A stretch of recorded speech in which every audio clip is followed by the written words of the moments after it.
আসসালামু আলাইকুম। আশা করি সবাই ভালো আছেন। আলহামদুলিল্লাহ আপনাদের দোয়ায় আমিও ভালো আছি। দেখুন আজকে ভুল করে ছাদে কি রেখে আসলাম। তার জন্য আজকে এত রাতে ছাদে যেতে হলো। দেখতে থাকুন।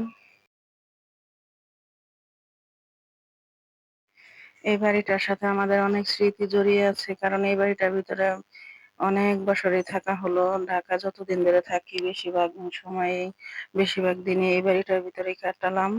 তো দেখুন এই বাড়িটার সব জিনিসই মনে হয় যে নিজের মতন করে, কিন্তু কিছুই করার নেই, চলে যেতে হবে। বাড়িটা যেহেতু বিক্রি করে ফেলেছে, তাই আজকে নতুন বাড়িওয়ালা দেখি ছাদে কি কি পরিষ্কার করলো সেটাও দেখি, আর ভুল করে কি রেখে আসলাম সেটাও নিয়ে আসি। দেখতে থাকুন, আমাদের সাথে থাকুন। বাড়িটা অনেক আগের, কিন্তু আমাদের বাড়িওয়ালাটা একটু শৌখিনা ছিল, তার জন্য দেখা যায় বাড়ির সব জিনিসই অনেক মজবুত। দেখুন এই সিটকাটা খুলতে গেল অনেক কষ্ট হয়, সব অনেক মজবুত করে বানিয়েছে। সব জিনিসই ছাদের রেলিং গুলি একদম অনেক উঁচা করে বানিয়েছে, তার জন্য নিরাপদ ভাবে বাচ্চারা একটু খেলাধুলা করতে পারে, যেতে পারে। দেখুন সেই সকালে ছাদে কম্বল রোদে দিয়ে গিয়েছি। এই রাত হয়ে গেছে কিন্তু মনে ছিল না। এখন ঘুমাইতে যাওয়ার আগে মনে পড়ছে কম্বলের কথা, কারণ সচরাচর তো যাওয়া হয় না, তার জন্য ভুলে গেছি। এখন তো শোয়ার সময় মনে পড়েছে, তাই ভাবলাম ছাদে যাই, রাতের ভিউটা একটু দেখে আসি কেমন লাগে, আপনাদের সাথে একটু শেয়ারও করি।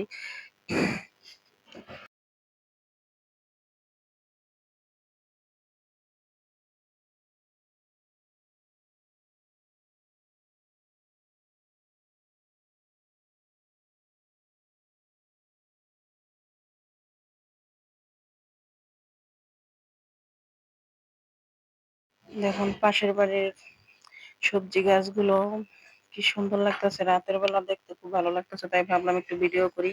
আগের ভিডিও তো আপনাদের সাথে আমি দেখিয়েছি, আমি যতবারই ছাদে উঠি পাশের বাড়ি এই গ্রাম বাগানটা একটু ভিডিও করি, দেখাই। আমার ওইখানে গেলে অল্প হলেও একটু গ্রামের ছোঁয়া পাওয়া যায়, তার জন্য একটু দেখি ঘুরে ঘুরে, নিজেও দেখি, আপনাদের সাথে একটু শেয়ার করার জন্য একটু ভিডিও করি। দেখুন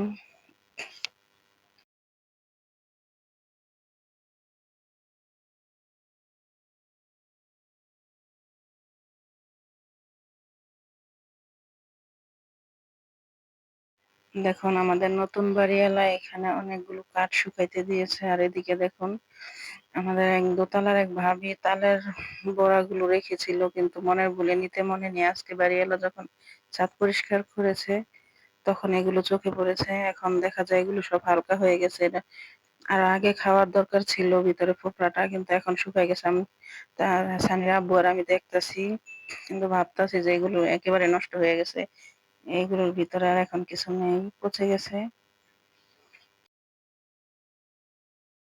এখন সানির আব্বু ছাদে একটা আনারস গাছ লাগিয়েছিল। আজকে যখন ছাদ পরিষ্কার করেছে, আর আজকে আমরা হঠাৎ করে উপরে ছাদে উঠেছি রাত্রের বেলা, দেখুন এই আনারস গাছটা ভালোভাবে দেখতেছি, আর বলতেছি যে সবকিছু উঠায় ফালাই দিছে।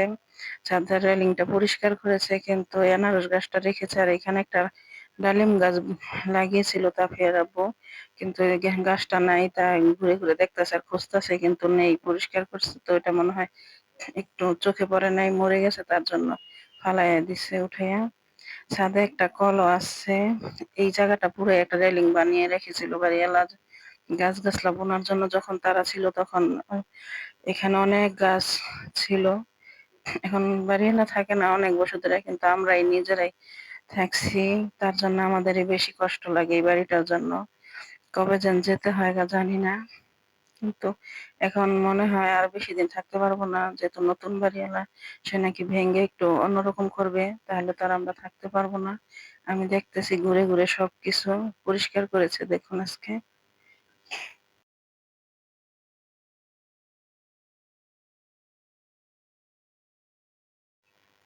আমার ছেলে আর এক ভাবির ছেলে ছাদে একটু ঘুরে উড়ে, তার জন্য একটা বাঁশ রেখেছে। দেখুন এখন যাওয়ার সময় হয়ে গেছে, কিছুক্ষণ ঘুরলাম, একটু সময় কাটালাম ছাদে, এখন নিচে চলে যাব, তার জন্য কম্বলগুলো হাতে নিচ্ছি।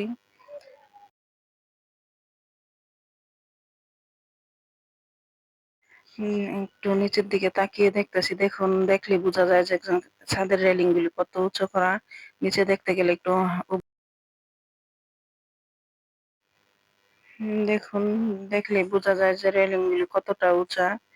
নিচে কিছু দেখতে হলে একটু উঁকি মেরে দেখতে হয়, কারণ অনেকটা উঁচা, তো তার জন্য আমরা সবসময় নিরাপদভাবে বাচ্চারা একটু ঘোরাফেরা করতে পারছে। দেখুন এই ছিটকেটা এতটাই মজবুত, এর লাগাতেও খুব কষ্ট হয়। তাই এখন তাফিয়ার বাবাকে বললাম যে লাগাতে। দেখুন এখন আমরা নিচে চলে যাব, একটু ঘোরাফেরা করলাম।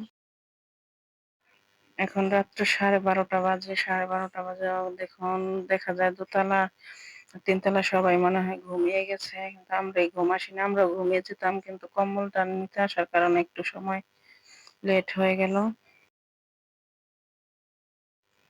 ধন্যবাদ সবাইকে ভিডিওটি দেখার জন্য।